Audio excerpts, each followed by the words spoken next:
이 세상은 감염된 임산부가 아이를 낳으면 겉으로는 평범해 보였지만 몸속에는 좀비의 본능이 함께 자라났는데 사람 냄새를 맡는 순간 그 본능이 깨어나 공격성을 띠었고 인류는 이런 아이들을 군사기지에 가둔 채 연구 대상으로 삼아 매일 관찰하면서 의자에 묶어 책을 읽고 쓰게 했죠. 어느 날 수업 시간에 선생님이 즉흥 창작을 제안하자 이 여자아이는 놀라운 재능을 발휘해 목숨을 걸고 괴물에게서 아름다운 여인을 구하는 이야기를 창작해 선생님을 눈물짓게 했는데 선생님은 이 아이가 인간과 다를 게 없다고 느꼈습니다. 참지 못하고 손을 뻗어 그녀를 쓰다듬으려 하자 옆에 있던 부사관이 달려와 막아섰고 얼마나 위험한지 보여주겠다며 팔에 침을 뱉어 채취 차단 접착제를 닦아낸 뒤 아이 앞에 내밀었는데 인간 냄새를 맡은 아이가 통제 불능 상태가 됐죠. 그는 나머지 아이들까지 좀비 본성이 깨어난 뒤에야 접착제를 다시 발라주고는 이것들은 사람 모양일 뿐이라며 선생님에게 경고했는데 이 말에 자극받은 그녀가 감방으로 가는 길에 처음 반항하자 벌로 새벽까지 의자에 묶여 있어야 했습니다. 다행히 한밤중에 선생님이 감방 옆을 지나다가 그녀가 묶여있는 걸 발견하고는 문을 열어 풀어줬는데 접착제 바르는 걸 깜빡한 탓에 냄새를 맡자 당장 나가라고 필사적으로 소리쳤죠. 다음날 부사관이 그녀를 수업 대신 다른 곳으로 데려갔는데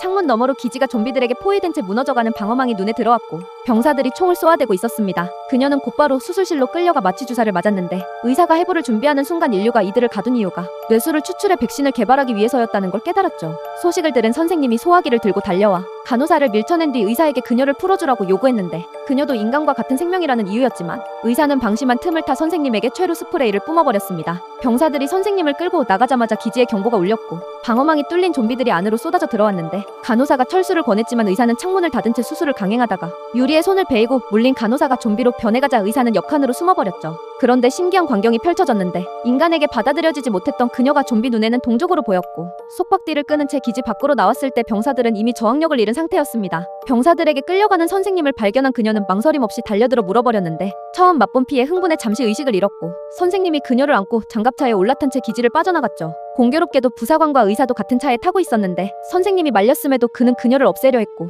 의사만은 그녀가 백신 개발의 마지막 희망이라며 선생님 편에 서서 그를 막아섰습니다. 모두 상해 끝에 그녀에게 마스크를 씌운 채 장갑차 지붕에 묶어 이동하기로 했는데 물을 보충하려 멈춘 찰나 습격을 받아 병사 2명이 희생됐고 장갑차 연료관마저 총탄에 뚫려버리자 가까운 피난처까지 걸어가기로 했죠. 좀비들이 잠든 채 가득한 도심 거리를 통과해야 했는데 부사관이 전원에게 접착제를 바르게 하고 통과를 명령했지만 걷다 보니 좀비가 너무 빽빽해 발디딜 틈도 없어 방심하면 전멸할 상황이었기에 모두 폐허가 된 병원으로 몸을 숨겨 대책을 논의하기로 했습니다. 그때 그녀가 좀비들을 유인하겠다고 나섰는데 동족으로 보여 위험하지 않다는 이유였고 모두가 걱정했지만 달리 방법이 없었기에 그녀는 좀비 떼 사이를 걸어나갔죠. 길을 걷다가 고양이를 발견했는데 배가 고파 허기를 채우고는 돌아다니면서 세상 모든 것에 호기심을 품었고 구경하던 중 강아지를 발견하지 않고 좀비들이 가장 밀집한 곳까지 간 뒤 그대로 던져버렸습니다. 도망가는 강아지를 따라 병원 주변 좀비들이 순식간에 몰려가자 모두 다시 길을 나섰는데 마침내 피난처 근처에 도착했을 때 눈앞에 펼쳐진 광경이 모두를 충격에 빠뜨렸죠.